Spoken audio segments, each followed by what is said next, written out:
You've all probably seen this annoying message keep popping up on your screen over and over again, on your apps, on logins, on websites.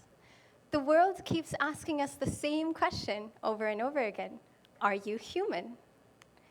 The message that you're seeing right here is called, go back one slide, a CAPTCHA, a completely automated public Turing test to tell computers and humans apart.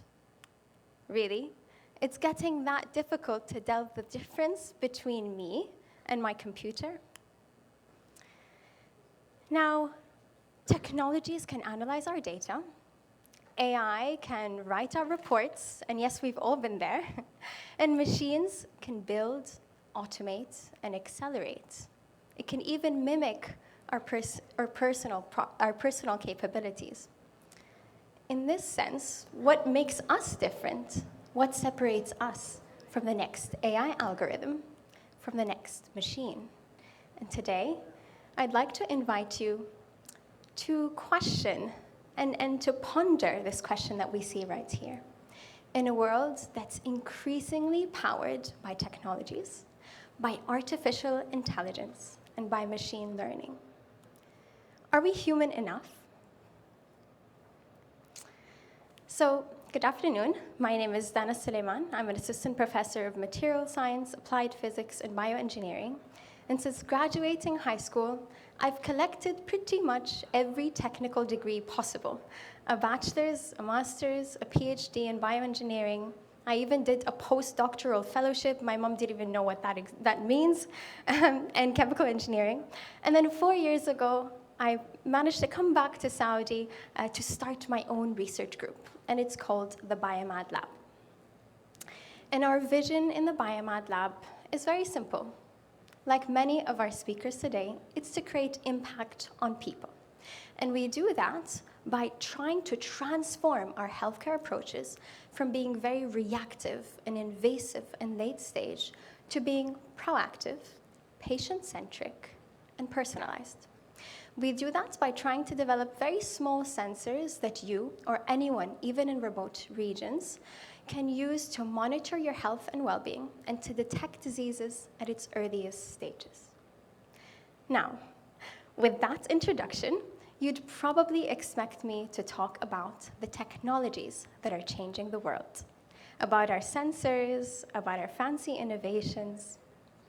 But in fact, today, I'd like to share a very different message. Because whenever I looked back at every achievement, at every breakthrough, at every moment where I felt proud, I didn't just see technologies, I saw people. And I'd come to know that if our technical skills enable us to build solutions and to generate ideas, it was always our softer people skills that would make them matter. And these people skills are things like what we experience today: happiness, a bit of tears in some of the talks, compassion, caring for one another, collaboration, communication. So in this technology-driven world, we need to keep asking ourselves, what's the difference between us and an AI algorithm? What's the difference between us and the next machine? So today, I'd like to take you back 10 years ago. I was a PhD student, and please don't do the math. I was competing at one of the biggest poster competitions in the UK, and it's held right there in the House of Commons in the UK Parliament. And I was really excited. I was about to present one of my first technologies, and it looked like that. It's a very small bead-based sensor that you could use to measure a cancer biomarker called microRNA from a patient's blood. So I was really excited. I walk into this massive hall filled with amazing students, researchers from all over the world, posters everywhere, graphs, figures, statistics. And I stood right there, right next to my poster, very, very proudly, but nobody stopped. And I remember thinking, Dana, you're literally surrounded by the policymakers, by the decision makers, by the leaders that could potentially adopt this technology such that you can finally move it, maybe, from your lab's bench side to the patient's bedside. But nobody stopped. And I remember thinking very clearly, I could either just stand there and let the poster, let the technology, let the graphs and statistics speak for themselves, or I could take a more proactive approach. And that's exactly what I did. I stood right in front of my poster, and I stopped every single member of parliament that I could see right in their tracks. And I said, would you like to know how we can increase the chances of survival of cancer patients by over 80%? And as I interacted with people, as I communicated, things started to change. People stopped, people listened, and they started to connect. Not with the poster, even though it looked really, really nice, not with the technology, but they connected with the impact that this technology could have on people. And at the end of that day, alhamdulillah, I was grateful to realize that I actually won a bronze medal. And I remember thinking, I gained something a lot more precious than bronze that day. I gained the realization that, sure, our technical skills, our innovations can create solutions to global problems. But there were so many other technologies on display that day, and so many of them were really impactful.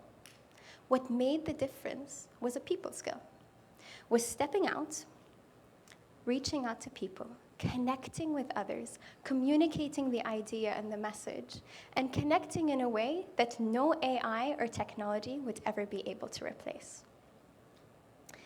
And so this message about the importance and the power of our softer people skills became more and more apparent and more important over the years as technology became more and more advanced. And so it came the time when I would start my own research group, and I would recruit my own students. And one of the first students that I recruited, amazing engineer. He has amazing technical skills, amazing in the lab. And he was working on this sensor that could potentially transform healthcare. And it came to the time where he needed to write his thesis proposal. This is a document that he needs to explain to a thesis committee and to the world. What difference is his research going to make on society, on people? What impact is he going to have? And so he sent me the first round of this 100-page document. And just from the first few pages, I realized it didn't reflect his potential whatsoever. He wasn't able to communicate the message clearly. And yes, lucky for him, we were in the era of ChatGPT. And lucky for him as well, I was one of those really nice professors that enabled you to use any AI tool you want to fix and improve your document. But in this case, as in many other cases, AI couldn't help him because these technologies didn't even exist. And more importantly, AI couldn't capture the potential that that student had. It couldn't capture the potential impact of those technologies. And so what I did is I went back to basics, page after page, adding comments, adding suggestions, adding feedback, and the document looks something like that, 70% read. This is only 1 out of 100 pages. And so I sent it to him, and to my surprise, a few days later, I get an email back saying, "Dear Prof, I've addressed all of the comments and suggestions. Do you have any more feedback?" Of course. I took the document, I said, you know what, he has more potential. I gave him a second round of revisions. And this cycle kept going on and on for version 4, version 7, version 11, and I kid you not, it was version 16 when I said, you know what, I think now this document reflects the student's potential.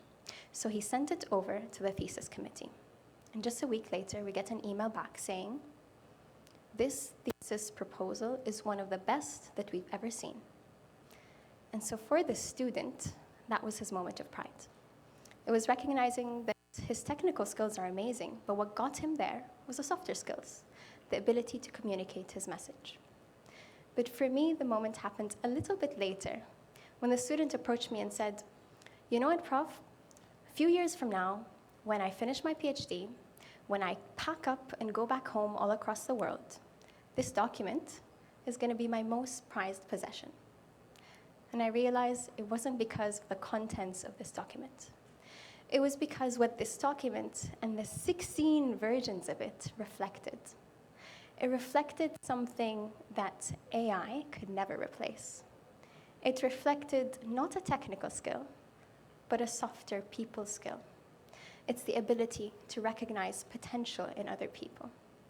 It's the ability to show compassion for yourself and for others every step of the way.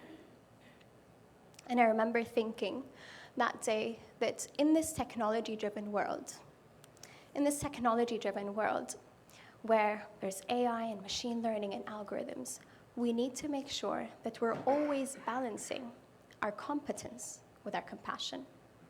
Now, that day and that achievement for the Biomed Lab, it wasn't an amazing innovation. It wasn't a sensor that would change the field of healthcare. We haven't got there yet. But this achievement reflected the vision of the Biomed Lab, and that's to create impact on people, whether that's an individual person through teaching and mentoring and growth, or, inshallah, very soon, at a much larger scale through our lab's healthcare technologies. Now, the future that you guys are stepping into is going to be much more technologically advanced than ever before. But what does the statistics tell us?